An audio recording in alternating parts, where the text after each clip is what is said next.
welcome to Arrows on Air, presented by Tomorrow's Air. I'm Christina Beckman, and this is a show where we meet artists, travelers, and scientists from all over the world to talk about art, travel, and climate action. All right, good afternoon.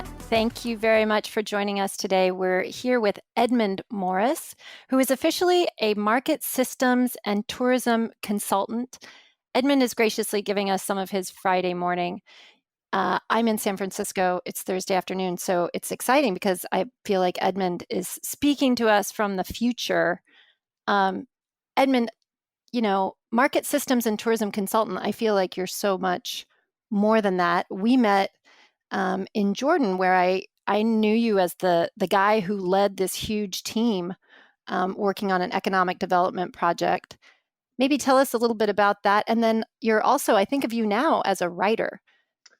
Hey, Christina. Yeah, thanks for having me. I am at the moment a writer, but my job prior to this was working on the United States Agency for International Development economic project called LENS, which stood for Local Enterprise Support. And really the purpose of that project was to support communities in rural parts of Jordan and to kind of find ways in which you can generate income and create new opportunities for people, improve their livelihoods, and get better access to kind of finance and job opportunities. And so we met, I want to say 2016, when USAID LENS Shannon met you first. I think Shannon came to Jordan and met you, and he came back from that trip and he said, I met this incredible guy working in the mountains with these small companies.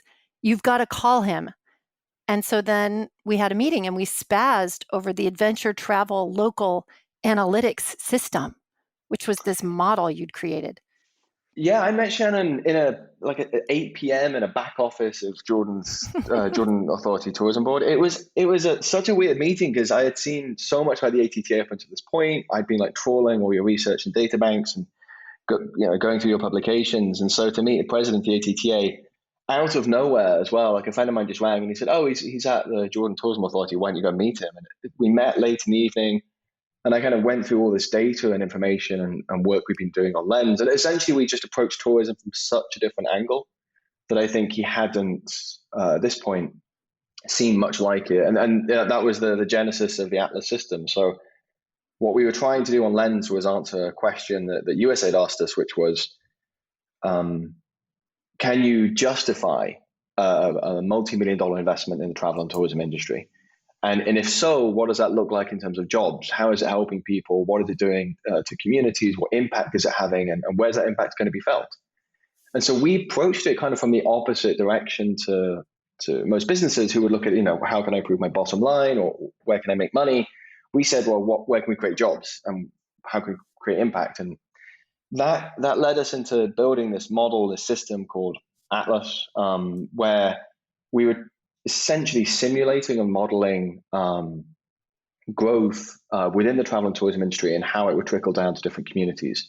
And we ran different projects through this. So we would run, let's say, the establishment of a large hotel and then see what impact that would have. Then we'd run a hiking trail. So probably the largest one we did was running the Jordan Trail through the system and looking at the impact of the Jordan Trail's developments across different communities throughout Jordan. And that really kind of enabled the project I was working on to invest multiple millions of dollars in building the communities, building the trail, promoting it, and then working, with tour operators and hotels to kind of engage on building different elements of it. So a lot of these things kind of came together, partly because of the data we had kind of developed and the system we'd built, but it was a lot of work to get there, but it was worth it.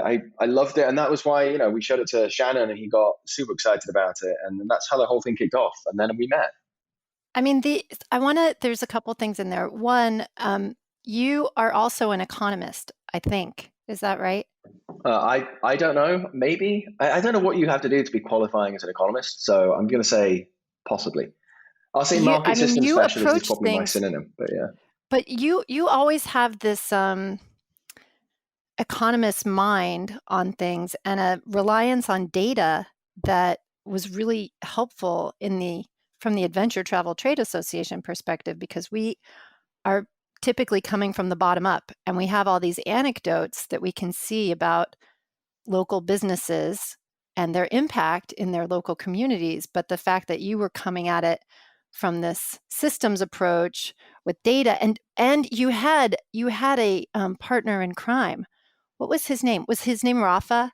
Yeah, Your Raphael. So my Raphael. How's he doing? He's good. He's in Vancouver, and we still talk regularly. He's still one of my best friends, even though we're living worlds apart. He's brilliant, and he was instrumental through the whole process in kind of putting it together and helping understand what the data meant and how we could extrapolate pieces of information. And to give you kind of an example of the type of thing we would do is along the Jordan Trail, when you don't know where people are hiking or what people are doing along the trail. Are they running? Are they cycling? Are they sprinting? Are they going for a day trip, or are they spending a whole week or even 2 months on the trail? So what we tried to start to do is say which parts of the trail are really popular, because then we can get a sense of which communities are going to benefit from it. And so Raf and I And sat Edmund, down. sorry to interrupt you. I want to say, though, we need to set the right picture here, because it's so technical and smart what you're doing. But you and Rafa are like a couple of guys banging around the desert in your boots with your laptops, right? Yeah, pretty much. I mean, we didn't have anyone else on the system at the time. We just said, yeah, it's funny when you get like a challenge, like when USAID asks you how many jobs are going to be created by this investment. And what a huge question to ask Yeah, your little team. You weren't, I think, do I have it right that you weren't 30 at that time?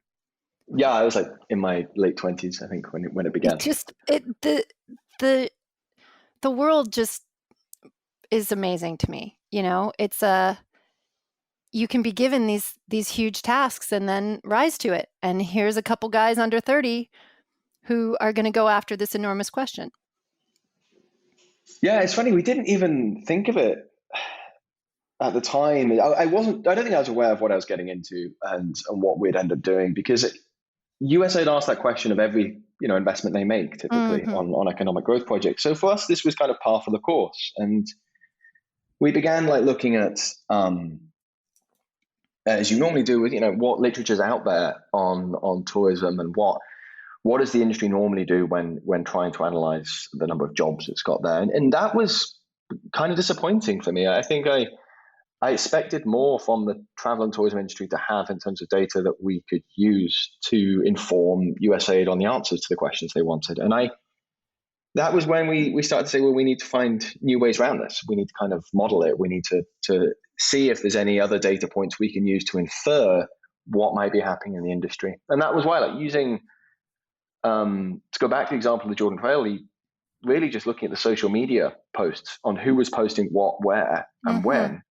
And then you can see, okay, well, we see a bunch of people posting on Instagram or reviewing on TripAdvisor with a high degree of frequency about certain destinations, certain parts of the trail that seem to be more popular than others.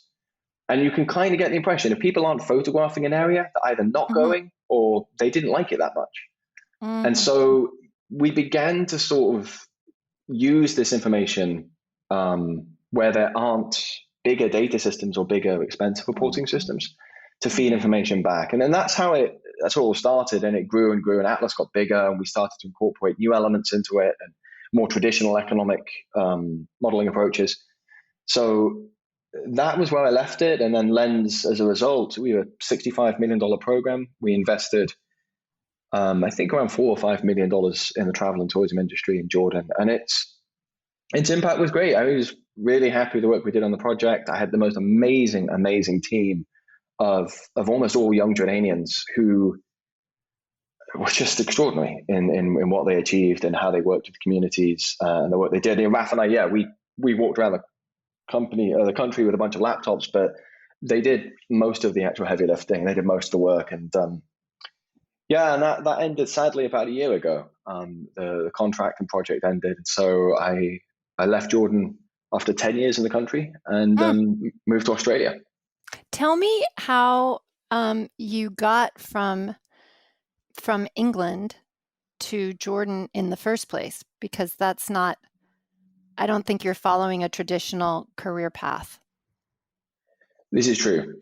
This was a weird move. And I don't know, at the time I didn't really believe it was happening until it did. But I had just finished university. I had traveled around Syria while I was in university. As you Um, do, as you do, as yeah, as one, yeah. backpacking. This is before the war. I should point out, this is like 2006 or something. And I had spent like a month in Syria, and I fell in love with the Middle East. I was absolutely besotted with the food and the hospitality of the people, and I just had the most amazing time. And I came back to the UK, actually in France. I was studying in Paris, and was talking to my parents, and I said, I think I want to move to the Middle East after university, and so I began looking for jobs, and there weren't many available for 21-year-old, 22-year-old. So on a whim, I wrote to someone in the University of York, who's the director of the post-war reconstruction development unit. And he interviewed me and then said I wasn't going to be joining his unit, but he was the chief advisor to a member of the royal family. And so he said that we're looking for a new speechwriter. And so if you'd like to do it, The royal we'll fly you family in out. Jordan. Yeah, the royal family in Jordan, not the British royal family. So And so you're 21 and you went back home for dinner and your parents said, "How was the interview, honey?" And you said, yeah, "Well." no, that's actually, literally what happened. I went back to dinner, told my mum and dad that I'm, thinking about moving to Jordan to work as a speechwriter. And even they were like, yeah, sure you are. Yeah, yeah, eat your beans. And then like a month later, I got an email for a security clearance check. And it was only really then that I began to be like, wait, this is actually going to happen. And it's, a big form I had to fill in, send it off. And a few weeks after that, my flights are booked. And I remember like the plane landing. I was 22 years old. I was absolutely terrified. I had no idea what I was doing. Didn't speak a word of Arabic, and began working the very next day at the Royal Court. And so it was Do the you speak most Arabic amazing now? experience. Yes and no. My wife is Jordanian, so my Arabic is good enough to know when I'm in trouble, but not good enough to kind of sit down and talk politics. So I it's interrupted you though. Go, and I'm interrupting you again. I'm a horrible podcast it's okay. interviewer. But I would go so the royal court, what does it look like in there? What are people wearing? Suits? What were you Yeah, wearing? Like suits. how, and then you It's had a meeting in an office and you met the king and he said, "I want to talk about this policy." Give me a couple minutes on a day in the life there, because that is not a usual experience. Yeah, I sadly didn't get to ever discuss policy with the King of Jordan, but I did meet him a couple of times, extremely friendly. But the day in the life of the working in the court was probably much like the day in life in most other jobs, or many other jobs. It wasn't, most of it was research. When you're was working partly for the West Asia North Africa Forum, which is one of Prince Hassan's major kind of initiatives. And it's really a think tank. So I did a lot of research for them on fairly supernatural kind of multinational efforts around water scarcity and natural resource protection and energy sharing concepts. And then the other part of the time I was working on speeches, and the speech writing side of it was, reading 5 or 6 books and incorporating ideas from the prince into his upcoming speeches. So when he'd give one, for instance, at NATO, or he gave a speech at a university, we would do our best to kind of look at how he speaks, his cadence, and what he likes to talk about, and then incorporate different elements of what he's reading at the time or topics he's really interested or fascinated about, and then we just talk to him about it. What was he looking for? What did he want? Messages did he want to convey? And we'd put the speech together, and then it would be up to him to see whether or not he wanted to follow it at the time. And Do you remember things he was fascinated about? yeah, he hasn't changed much. I mean, he still, to this day, continues to be interested in some of the, I'd say a lot of his ideas are quite visionary for the Middle East. He has these ideas of establishing essentially an energy and water sharing platform, a little bit like the genesis of the European Union, where you share the European coal and steel community back in the 1950s. He wanted to kind of replicate that for the Middle East, which would be in sharing water and energy. And this is particularly relevant for Jordan because Jordan is resource poor. It doesn't have much energy resources, if any. And it's, I think, the third or fourth poorest country in the world for water scarcity. So it's vital to the country's interest that it finds solutions to, in particular, to water. And his ideas were very, very academic and quite far out, where you always feel like you're on the frontier of something really exciting with Prince Hassan. He wasn't someone who, I've never had a conversation with him on the daily economics of a topic. It was, what would the world look like if we had a train that ran from Beijing all the way to Cairo, which ironically was years, I think, before you now have China's Beltway project. So he is at that kind of really, really big picture level. And so, sitting with him was a privilege. It was amazing to get to talk to him and to do research for him. But yeah, that was, I did that for about 2 years. It feels longer, but it didn't actually last too long. And what was climate change? This is a show where we talk about the intersection of art, travel, and climate action. Was climate a topic that you remember from? I mean, that's a long time ago. I know certainly when we were working together recently, sustainability was very much on the radar for travel businesses, but that's a very narrow slice of perspective. Do you remember climate and sustainability being part of what you were working on when you first got there? Yeah, it's Jordan is going to be massively impacted by climate change. It's already in a fairly fragile state. So the situation then, as it kind of remains today, is that Jordan is fairly dependent on other countries to provide support for its basic energy and water needs. And the result of that is that as climate worsens and as change begins to kick in and we begin to see the impacts of essentially a worsening situation, Jordan's going to be fairly early on in feeling those impacts and changes. And the Jordanian farmers will talk about it. So Prince Hassan was very early onto the kind of impacts of climate change. He's been talking about water for years and years. So he did talk about it. I don't know. I can't remember how much we actually worked on climate change initiatives or engaged too much in directly in the topic. But it was always in his speeches, and it was conveyed in the research we did. But the West Asia North Africa Forum, which is now the West Asia North Africa Institute, it's a dedicated think tank. Climate change and sustainability is one of their pillars, I believe. It's one of their kind of founding tenets is to address climate change. So it's certainly in there. It wasn't one of my areas of expertise at the time. I'm not even sure I'd say it is now, but the topic for Prince Hassan was significant. It mattered a lot, and it will continue to, I'm sure. Mm-hmm. I think one thing that surprised me about Jordan and also about you is that there's great diving there. And I think you are a diver. And Edmund, I remember sitting at a cafe with you and you were showing me some images, and there was a particular picture of a very brilliant red fish. Yeah, it's a that you Fusilia. Yeah, promised I remember me, this. and then you lost your hard drive. I did. I That still still want upsets that. me. Yeah, I still sad Let's that I talk lost that about picture. diving a little bit. Say a little My bit favorite. about diving in Jordan. So diving in Jordan I learned to dive in Jordan. It's not known for, Jordan's not known for diving, primarily because it's kind of overshadowed by Egypt, Sharm el-Sheikh. But the diving in Jordan kind of sits right at the tip of the peninsula, the Red Sea. And there is, in the Gulf. And it's a very, very small town called Aqaba, and it's only about 7 to 10 kilometers of coastline for Jordan. But along that coastline, you really do have the most spectacular diving, and it's unaffected by coral bleaching. And now they're beginning to actually try and study that to understand why the coral in Jordan doesn't seem to be affected by bleaching, and why the temperatures of the waters are not increasing significantly in the peninsula. So in the Gulf, sorry.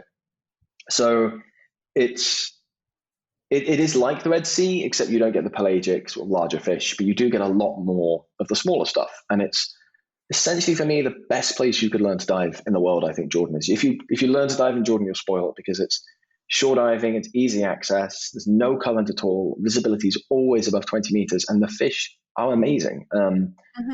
You get so many different variants. And even my first like 6 months, I bought a species of the Red Sea book, and I would just, I'd read it before I'd go on a dive, just so I could see, recognize what I was seeing, and then look for certain things before diving. So I would try and look at, what type of shrimp or prawn would inhabit certain types of reefs, and then I would go look for the reef and see if I could find the prawn. But it's diving is like an obsession. I absolutely adore it. I love it to bits.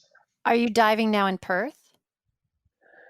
I've only done a couple dives here. I got here and then I had to set up and get my house organized and these things. So I haven't had much opportunity yet. I do intend to once COVID-19 hopefully dies down. But yeah, I really do want to. But I talked to the dive masters at down in Busselton in Western Australia, and when I told them I'd learned to dive in Jordan, they said, "Oh, it won't compare. Our shores won't compare to Jordan's." And I thought that was nice. I mean, it does go to show that people are aware of the potential of diving in Jordan. I'm going to go on how good I think Jordan's diving can be. The only thing I'll say is that they really do need to do more in terms of protection of the reefs, both from fishing and from pollution. There can be a lot of trash in the sea, sadly, especially because it's a Gulf. Some of the trash gets swept up and gets kind of essentially trapped in the in the reefs there. But it's one of those things that when you start diving, it's really, really hard to stop and to fall out of love with it. I think it's one of those ones. If you can get past some of the weirdness of scuba diving, it's extraordinary. And so that project ended, and by this point, you were married. Speaking of that incredible Jordanian team that you had in the USAID office, I think you met your wife at work. Is that right? I did, yeah. She was the communications director for the project, and I want to come back to that because I want to ask questions about your Jordanian British family combo. But first, so the project ended and you were casting about, thinking about where to go. And then I didn't chat with you for a few months, and then you popped up in Perth. Yeah, I was post Lens. I was trying to figure out if I wanted to stay in aid and development work or to try something on my own and to kind of focus more on tourism. It's kind of worth saying at this point. So the projects are kind of cyclical. One project ends, and then 6 months or 12 months or 24 months later, you might get put on another project. So it's not like a full-time job where projects last decades. And so in between projects, you sometimes get downtime or periods where you might not be doing anything or you might not be employed. And I had the opportunity to go work on a couple of projects, but I decided they were in agriculture, and I decided I wanted to stay in tourism. And so my wife and I are talking about it, and we moved to spend a bit of time in Bangkok, and then essentially decided to settle in Perth in Australia. And that was mostly because my wife was going to start her own business, and then I was also going to start focus on writing a book and hopefully starting my own company as well alongside that. So let's talk about this book. Yeah. You have in our chats, you have such great perspective on sustainable travel. And also, I feel like you have this investigative reporter merged with an economist's mind on how to talk about sustainable tourism in a way that's so fresh, because we're used to just talking, I think, more from the anecdotal human perspective, and then you bring so much rigor to it. So can you say a little bit about your book and how that's going and when we are going to be able to read it? Oh, I have no idea when you'll be able to read it. I think you need to. It's slow and laborious, and the problem is, I get into one of these things and then I get lost, and I spend days researching something really, really niche. But yeah, the idea behind the book is actually kind of based on the experiences I had in Jordan and with the ATTA. And when you guys had me at the World Summit in 2017, I want to say, listening to all the stories of the adventure travel community and all these anecdotes, one after the next, in Argentina. Amazing. In Argentina, yeah, Salta. That's right. We brought you to speak in Argentina about Atlas, and you blew everybody's mind.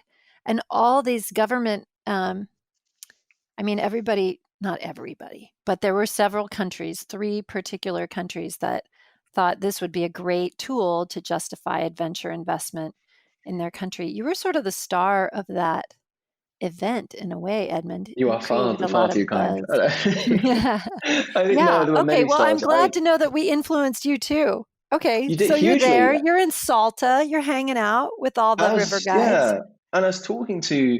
I mean, I talked to Shannon and Casey and you a bit later or during the summit, and I remember saying like I felt a little out of place at times because I'm not a tourism guy. Like I wasn't coming from this, multiple years background in the travel and tourism industry. I wasn't like working on a business, or I'm not a journalist. And so I said, like, I'm essentially an economic development person. My job is to look at the economics of an industry and then determine the impact it has on communities or on a country's GDP growth or whatever. So that the perspective that you guys kind of gave me on through the summit was I really felt, well, I would say almost overwhelmed, but so inspired by the sense of storytelling and the amount of sharing of impact and the the work you were doing. It felt at times like I was at a development conference, and I was thinking, this is tourism. These are tourist people who are really talking about their businesses, but how they're impacting communities and what they're doing to protect. I remember one of them was protecting turtles in Jamaica. We had Mm-hmm. others who were Mm-hmm. giving wheelchair access to people in Patagonia, so they can reach and access remote areas. And I just thought these are amazing stories. But there was a lack of data, a lack of kind of like Mm-hmm. substantiated information Mm-hmm. behind them. And that kind of got me thinking more about the travel and tourism industry over the next few years and kind of doing my own research. And then the book was me kind of bringing this all together now and saying, okay, well, has anyone really done like a treatise on the fundamental economic behaviors in the travel and tourism industry and looked at what impact travel has on people around the world, and what would happen if it continues to grow, or what would happen if now tragically during COVID, what would happen if it went away, and who would be most hurt by these things. The book really is about understanding the economics behind travel and tourism, and then assessing whether or not we have it right. I mean, are there things we could be doing better, particularly in the aftermath of COVID, and what should we be changing, and how should we be changing our thinking on it? Yes. Well, I was going to, say this. What is COVID? I mean, we were so worried about over tourism, and I believe we still have cause to be worried about it because given the opportunity, we will overwhelm. I listened to a radio show where they were interviewing people in Venice, some of whom were saying they just need things to go back to the way they were. Economically, they are so devastated, even though it's peaceful and quiet and, local people are shopping where they could never get in before. Um, my question to you is around these. I think you're assembling some case studies in your book, and how is COVID changing your thinking, or is it? This sounds perhaps a little bizarre to say this, but COVID isn't changing my thinking. In fact, if anything, it's kind of reinforcing a view I have, which is I don't, as awful as COVID is now, I think things will improve. I think it will get Mhm. back to, I think we may see a 5 to 7 year hit in terms of where we go back to in terms of tourist arrivals and visitor expenditures. And it may take a while to kind of recover back to 2019 levels. But I do think a recovery is imminent. I do think that things will get back to normal. And this kind of brings me, to the point you made about over tourism, which is over tourism isn't going away. It's an extraordinarily real problem, and it's not one that I don't think anyone yet has really found a solution for. And part of this comes back to this, pure demographics of the travel and tourism industry, which is despite there being 1.4 billion arrivals in 2019, we're really only talking about a very small percentage of the population worldwide who are traveling. And that population will grow and grow. And you only have to look at the number of Chinese people with passports, which I think is around 9%, it's 125 million people, to realize that it's a very, very small percentage of Chinese people who are traveling the world. India, I think, is 4 to 5%. So the two largest populations in the world are still not traveling, as much as they could be or will be in the future. So if we're having problems with over-tourism now, now being 2019, what's going to happen in 2030, in 2040, in 2050? And that, I think, is something that, although there are some great ideas out there at the moment and there's some fantastic opportunities, I do think we need to start to change really the systems approach we have to addressing over-tourism. And then equally, and you and I have talked about this previously, it is under-tourism is the kind of Mm-hmm. the reverse of Mm-hmm. this. And if over-tourism is the negative impact on communities thanks to overcrowding, then under-tourism is the negative impact on communities due to there not being enough tourists. And when there aren't enough tourists, there are environmental threats as well. There are, potential negative impacts on communities when we don't value them as much as we should, or when we don't have the economic systems in place to protect them. So tourism has to find a balance in what it's doing and how it's managing itself moving forward. And I don't think it's got the resources or the equipment as of now to be able to do that. The thing that I have found over the years so fascinating is that tourism is this industry that sits at the intersection of so many other industries. It's affected by and affects Yeah. transportation, manufacturing. I mean, you go all around, and yet this this is like the fluffy, because of the superficial experience of travel, which is fun. It ends up being, in so many cases, just understaffed and underfunded and treated really lightly, when really it can be the most devastating or it can be the most beneficial. I think, yeah, it's spot on there, because I think tourism has been historically pretty undervalued by national leaders. It was left out of the 2008 financial recovery discussions. I think the G20. Tourism hasn't and doesn't seem to take its, dare I say this, its rightful place at the table when it comes to the major industries of the world, despite, I think, being fourth in its GDP contributions. And again, this is to credit the WTTC. They've done an amazing job at quantifying the economic impact of the travel and tourism industry and understanding and measuring what it's doing at a macroeconomic level around the world. And that I think means that global leaders, especially, and I do think COVID may change this, after or as recovery starts to take place post-COVID, you will start to see a greater appreciation, a greater understanding of the economic importance of the travel and tourism industry around the world. And I think there's real opportunity there to engage on kind of multinational cooperation. But one of the major factors, I think one of the underlying conditions that's led to tourism being underappreciated is, you said it kind of borrows from other industries.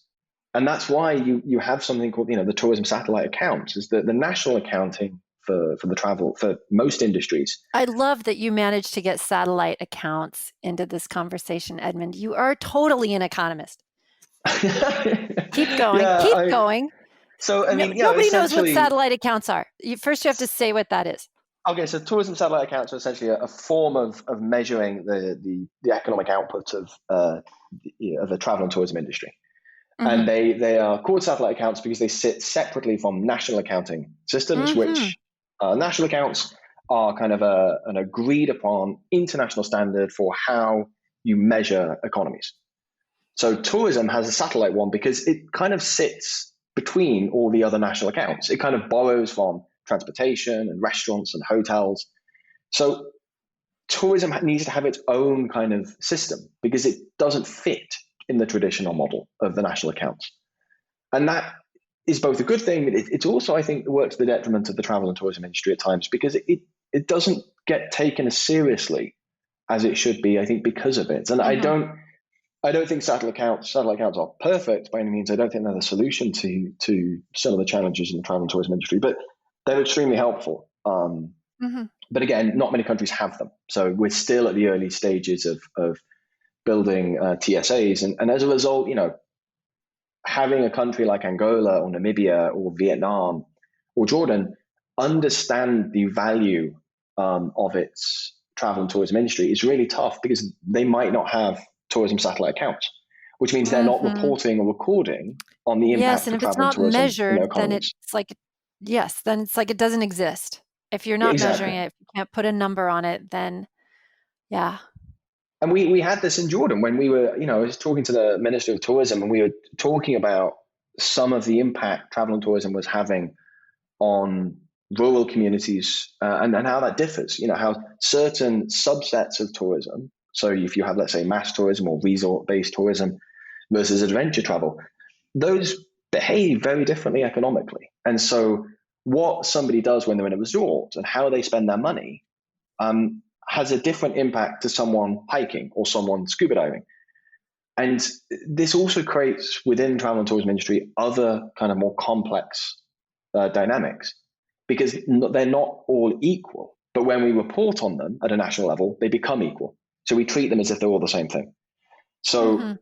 this is also why I think, big hotels, big resorts, fantastic job creators, but they're supplying more often than not from industrial producers. In order to have buffets that are serving hundreds of people every single day, you have to be able to source large quantities of things. So you will be going to large farms or to industrially sized companies to buy your food resources to put in the buffet.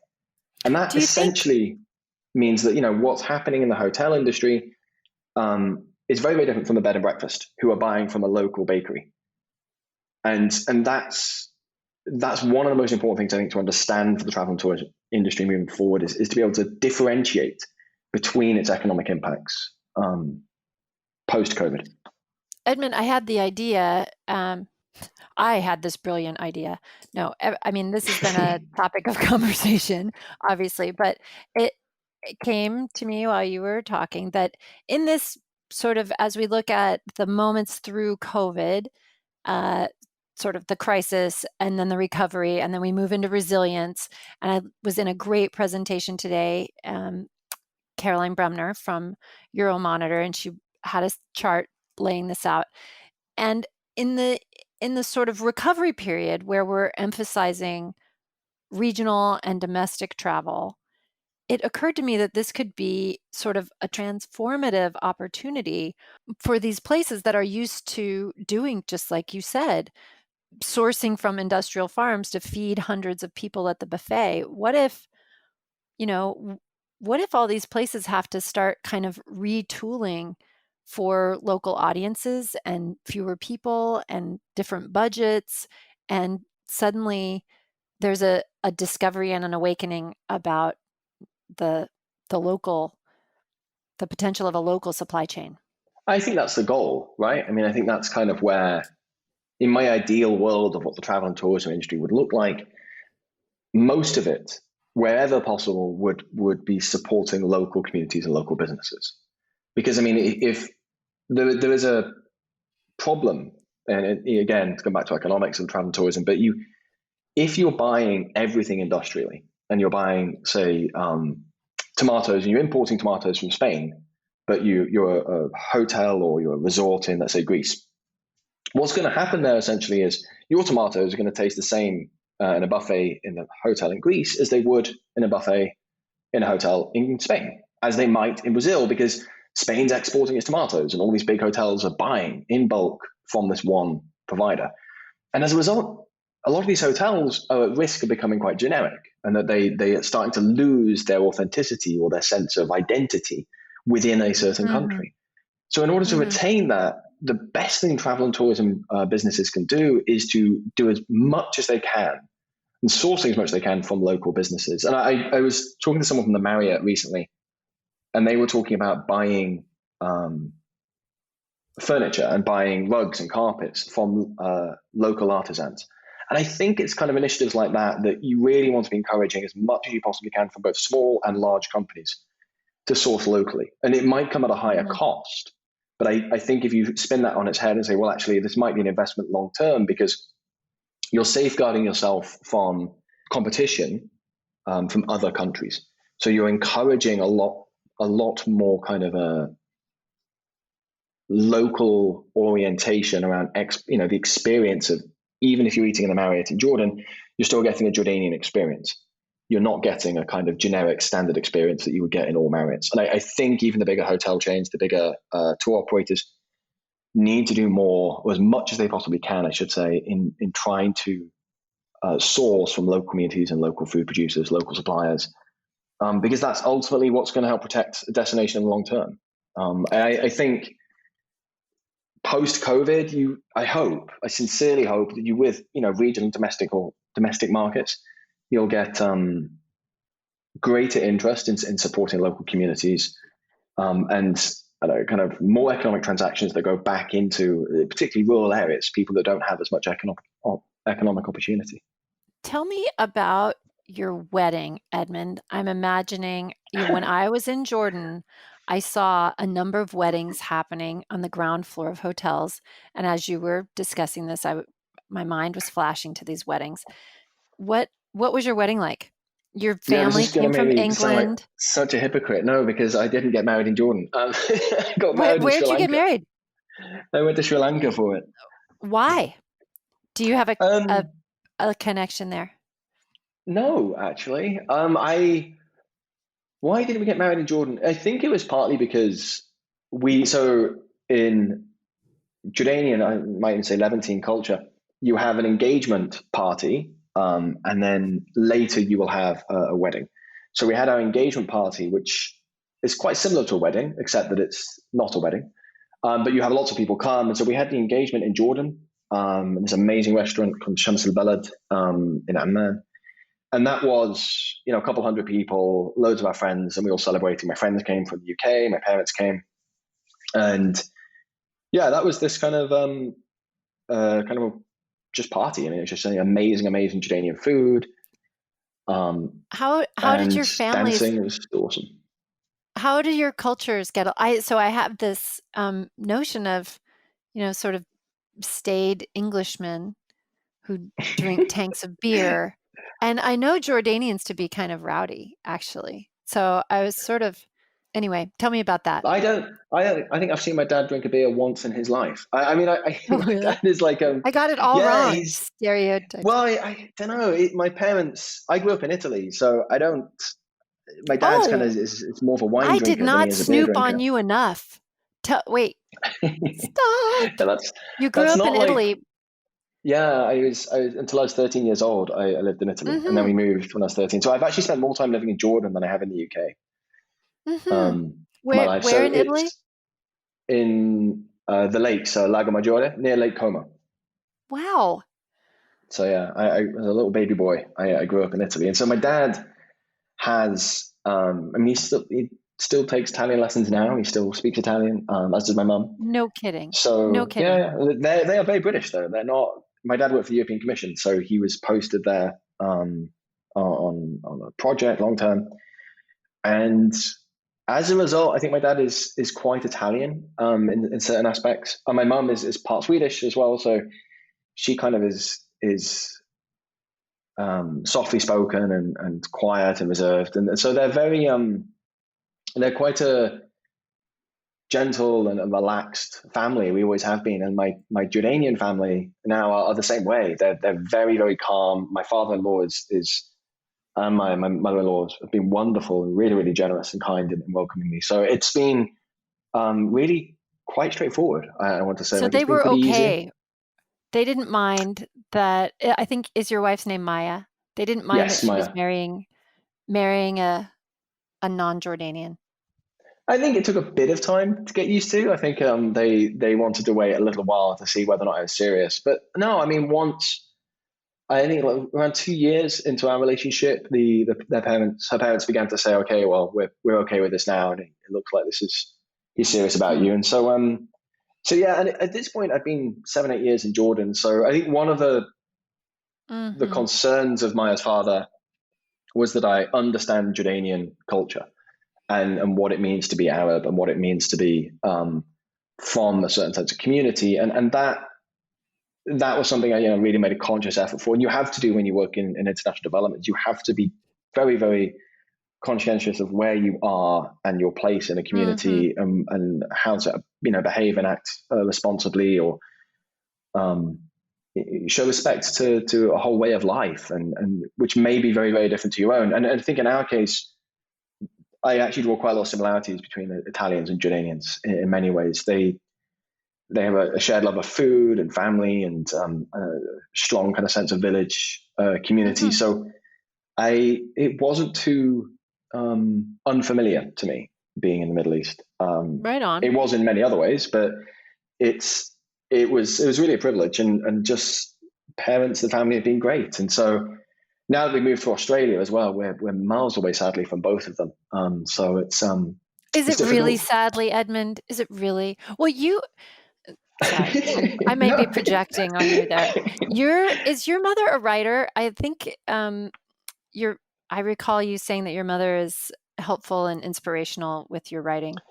Yeah, she's been a star.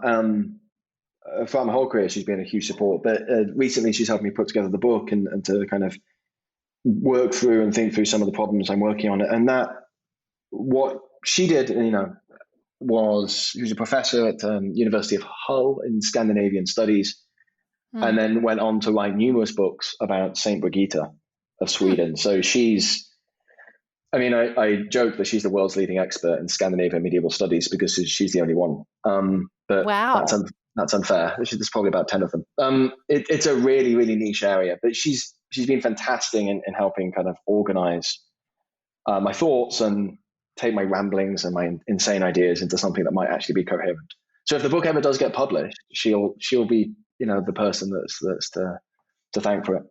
What's your favorite? Like, if I'm gonna pick one book of your mom's, which one should I read? That's really hard. So I think Saint Brigitta of Sweden is in 5 volumes, so I'd probably say volume 1. Awesome. It's really an academic book. I have to be honest, and she might kill me for this, but I only read half of the first volume, and then got distracted by By fat phone, video my hands games. rustling or something, and video games. Yeah, it was. Yeah, it's a very kind of niche area, and for I scholarly love pursuits, I that. think. Well, it's passion driven. It's like something gets hold of you and you can't.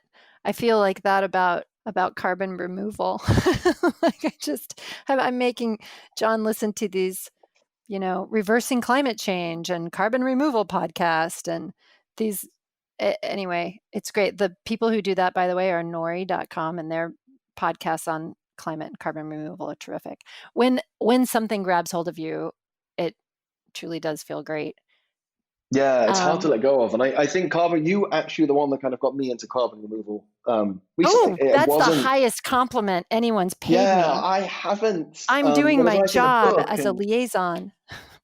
yeah, I have a whole section obviously on climate change, and I was looking at carbon offsetting and measuring the impact, for instance, of the removal of rainforest, or quantifying. My most recent thing was quantifying the impact of the world's largest cruise ship on the rainforest. So kind of correlating these random Look at things, these and problems that you set up. I love that. yeah, we'll see if it works out. But the idea is really on carbon removal. It just hadn't crossed my radar, and I think it's because it's still, if I'm not wrong, quite nascent in terms of upscaling, in terms of getting to the point where people are doing a lot more of it. So I was like, yeah, I haven't looked into this at all, or as much as I should have. And then I started to dive into kind of the numbers and look at the number of companies, particularly in the US, that are focusing on carbon removal. It's fascinating. And unlike carbon offsetting, it gives me a lot of hope. I Yes. think I don't like carbon offsetting very much. I think there are fundamental issues with it. And I think it doesn't really do what it needs to be doing in order to address climate change. But carbon removal does. And so I think, scaling that and finding solutions and working with communities, or finding a way in which the travel and tourism industry can get involved in it, would be huge.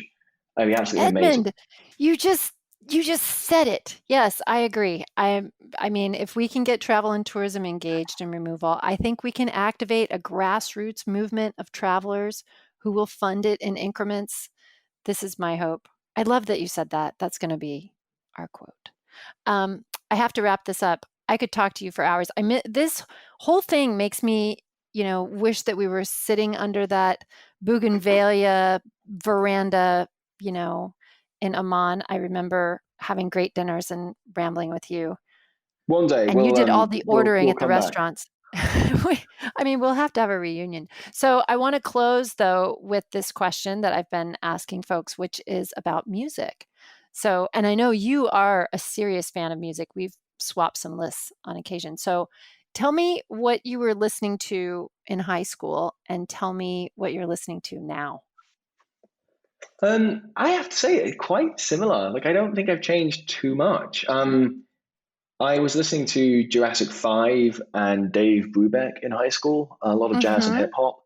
Mm-hmm. And I still listen to those. I still listen to Dave Brubeck and Jurassic 5 now. I've moved a lot more into electronic and a little bit of house. So like Floating Points, Caribou, Fortet. I I'm a big do fan like of. Fortet. Yeah, I think they're great. And then Most of these you're saying I've never heard of. So I'm sitting here with my little red pen taking notes. yeah, I think so those three, those four, Lane 8 and Tourist are pretty good. And then, but I'll go through phases. Like, it depends what I'm working on or what I'm doing. If I'm writing, it'll be jazz or potentially chill hop, so Naimano or New Japes. If I'm walking around town, I could go through Childish Gambino or Wu-Tang Clan. I mean, it really just depends. I'm Mm-hmm. super varied. And then I'm very, very happy listening to Beethoven, Bach, Mozart, and Sibelius. So there were some things I don't listen to. Probably easier to go through that list. Oh, I'll give you an example. This morning, I was listening to Quarteto Sai, which is like a 1970s Brazilian jazz band.